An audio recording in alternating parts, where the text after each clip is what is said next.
ডাল এমন একটা পদ, উচ্চবিত্ত থেকে ফুটপাতের হেসেল সকলের খাবার থালাতেই রাজ করে। তাই জীবনে ডাল ভাত বা রুটি হলো নেসেসিটি। বিরিয়ানি, কোরমা, কালিয়া, পোলাও এগুলো বিলাসিতা। সেই জন্যেই ডেলি ব্লকে ডাল না রাখলে ইনজাস্টিস হবে। রোজ একঘেয়েমি ডাল না বানিয়ে এক এক দিন এক এক রকমভাবে ডাল আমি রেঁধে থাকি। আজকের এখানে যে ডালটি আমি রান্না করছি সেটার মধ্যে ঝিঙে, কুমড়ো, পেঁয়াজ আর কাঁচা লঙ্কা।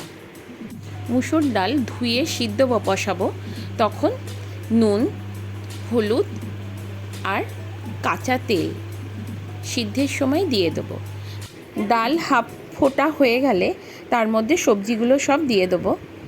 তারপরে ডালটা সেদ্ধ ও সবজি সেদ্ধ হয়ে গেলে সম্বারের জন্যে একটি কড়াইতে তেল দিয়ে তাতে সাদা জিরে ও শুকনো লঙ্কা ফোড়ন দেবো। ফোড়ন দিয়ে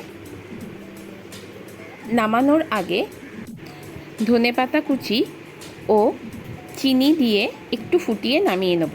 এবারে আসি আলু দিয়ে মুসুর ডালের বড়া। মুসুর ডালটাকে বেটে নিতে হবে। তারপরে আলু স্ক্যাপারে কুচিয়ে নেবে, তার মধ্যে পেঁয়াজ, নুন, চিনি, একটু রসুন কুচি থেতো করে দিয়ে ডালটাকে ভালো করে মেখে নিয়ে ছোট ছোট আকারে বড়া করে ভেজে উঠিয়ে নিতে হবে। এইভাবে সমস্ত বড়াগুলোকে এপিট ওপিট করে লাল লাল করে ভেজে নামিয়ে নিই। তারপরে গরম ভাতের সাথে ডাল ও বড়া পরিবেশন করো। নমস্কার।